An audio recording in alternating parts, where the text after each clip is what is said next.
All right, today I'm going to try to repair my daughter's 2009 Rav4 with the 2.5 liter engine. The problem is an air conditioning problem. This thing works fine in cooler weather, but as soon as it gets like 100 degrees or more, it quits working. We've gotten a B1479 error, which indicates that it's going to be the flow sensor. And that's just a very small sensor on top of the compressor. Very difficult to get to. There are a couple different ways to try to get to it. One is to take the passenger side wheel off and the splash guards and try to reach in from the side. I have hands that are huge, so I really can't do that. Another approach, which isn't really talked about much, is to take the serpentine belt off, loosen the compressor. There's 4 bolts and nuts holding the compressor in place. Loosen it and then lower and twist the compressor so you can get to the top of the compressor to get access to the sensor. I don't know if that's going to work or not, but that's what I'm going to do because I don't see how I have any other options.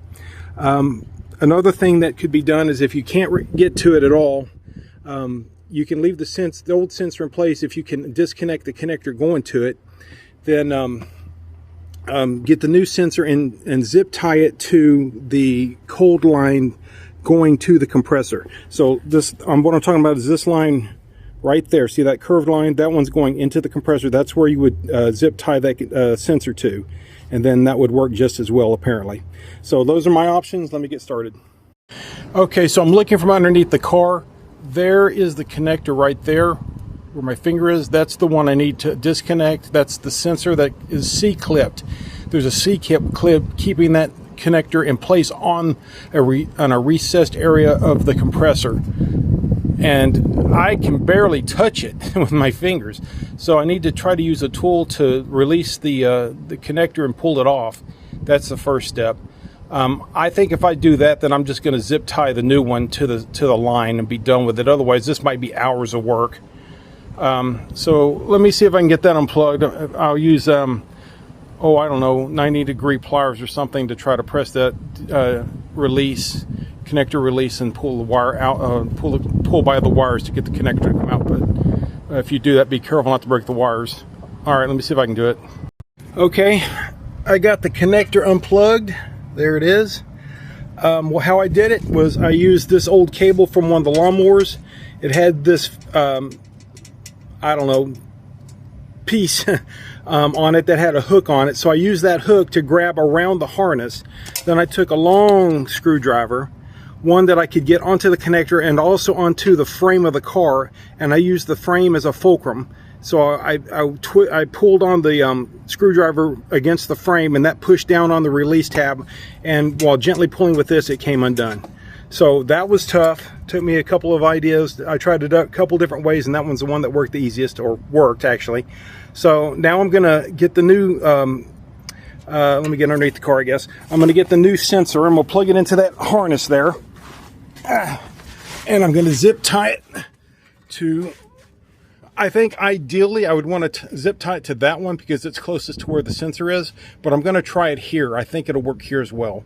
I'm going to try it here first. If it doesn't work, then I'll zip tie it to the other one, but this one has easier access. So that's the plan. Let me do that and I'll be back. All right, so here's the new sensor.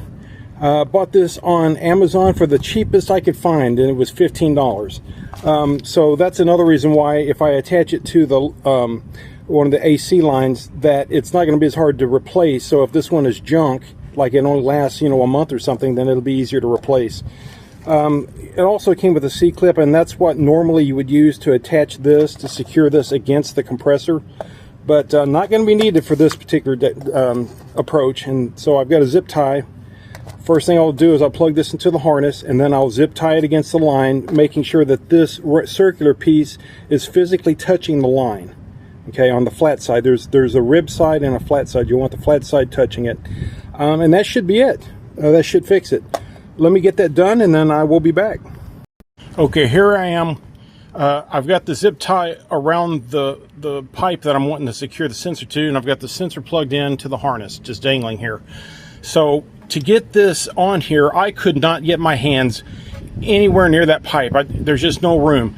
I realize now that when I replaced the catalytic converter, if I had known all this without this catalytic converter in here, it might be easier to get to stuff.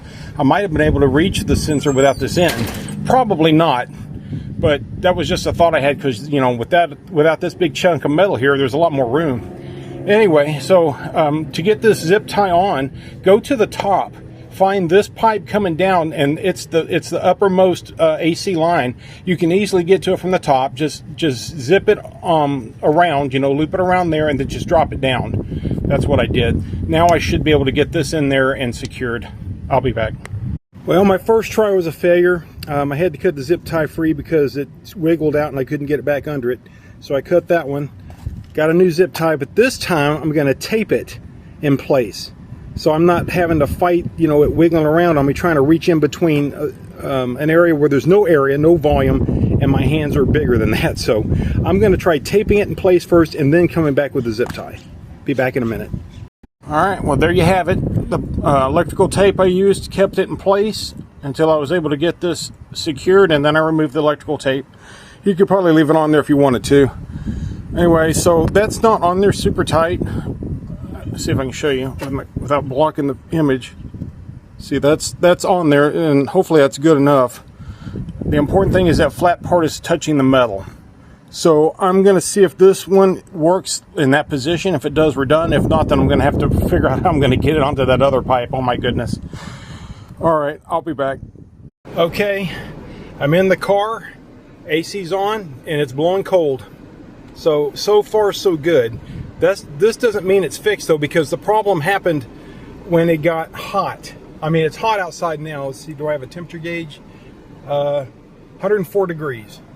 Right there, 104. Let me zoom in. So 104 degrees. But the engine hasn't heated up the engine bay yet. So it may cause it to stop working. If it does, then maybe this wasn't the problem. There could be other things, I suppose, that could cause that. But we did get the 1479 error, which indicated that part was the problem. But right now it's blowing cold. So I'm going to drive it around today and see what happens. The only other thing I need to do is I have the maintenance light flashing because we just changed the oil. You know, that flashes when you need to change the oil. We did the oil this morning. So I'll clear that, and that'll be it. I'll come back again after I've had a chance to drive this for an hour or so. Okay, so I drove this car for a couple hours in 104 degree temperatures, and the air conditioner has not missed a beat. It's wonderful, nice and cold. I'm sitting here enjoying it. It's still 98 degrees. Let me zoom in. Still 98 degrees outside, a freaking oven. Air conditioner's working great. However, the B1479 error, I've cleared it, and it comes back very quickly within a few minutes, or even, you know, just a short drive. That error continues to come back, and I was curious about that. How can the air conditioner work and that error code come back so quickly? And I dug in, I did some serious research, dug deep, and I have the answers. And no one that I know of has explained this. Okay, so the sensor that I installed, it was a cheap $15 sensor. You know, I'm calling it a sensor, it's not really. The device that I replaced the Hall effect sensor with is a voltage output, is a voltage divider or a voltage source. It takes 5 volts, and basically it's a voltage divider, a couple of resistors, and it outputs 4.3 volts. Okay, so that tricks the computer into thinking the AC is not destroying itself, the compressor is not destroying itself, so it allows the cold air to work. A Hall effect sensor would have a magnet and generate a magnetic flux, or there would be a magnetic flux because of the magnet, and the moving parts inside the compressor cause the sensor to fluctuate. Okay, the voltages bounce around some, and the computer's looking for that bouncing around to sense the flow. I don't know really why that would be considered a flow. But the fact that the compressor is doing something is what is being monitored. The metal pieces inside, the magnetic pieces, or the pieces that influence the magnetic flux of the sensor, of the Hall effect sensor, keeps the computer happy, and that prevents the code from the B1479 code from occurring. So these cheap ass sensors, I'm putting that in quotes, quote unquote sensor, they're not sensors. They're not Hall effect sensors. They're just resistors. You know, you're buying an expensive resistor that's going to give you a 4.3 volts. Really, it depends on if you have the 5 volt source from the AC amp. Okay, the AC amp is somewhere in the dash somewhere, is my understanding. That has to be there. The 5 volts has to be there for this to work. So, okay, basically it's a hack. Now, when they sell these things, you'll see them listed on eBay, you'll see them listed on Amazon. It doesn't say it's a Hall effect sensor, okay? They can't say that. That'd be a lie. They just say it's a sensor, and that's a lie, really. It's not a sensor. It's just a voltage source. But the air conditioner works, and that's all I care about. And those air conditioner codes, you get them because of the other sensors also that are in the dash or whatever. Those don't affect the engine light. You know, it doesn't keep you from passing emissions or anything like that, so who gives a damn? But I thought I would explain this. It doesn't matter that I secured that sensor to the low pressure line to the compressor. It didn't matter. I could just have it dangling. I could attach it to the compressor itself. I could attach it to the frame. It does not matter because it's just a resistor. Now, there are Hall effect sensors that you can buy. If it bothers you that that hidden code comes up, you can get a Hall effect sensor. It is my understanding that the Four Seasons brand is an actual Hall effect sensor. And Rock Auto has it for like 20 bucks, and you'll probably pay $10 shipping, so you can get it for less than 30.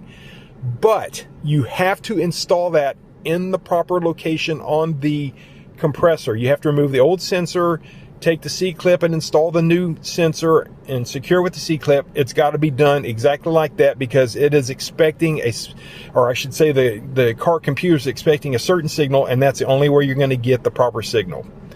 So I've learned a lot about this, and I'm sharing it with you guys, and I guess that's the end of the video.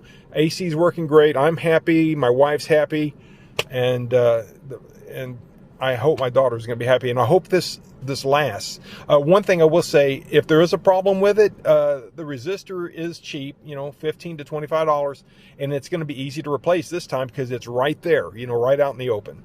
All right, well, that's it for this video. I really appreciate everyone that watches my videos, and I'll see you on the next one.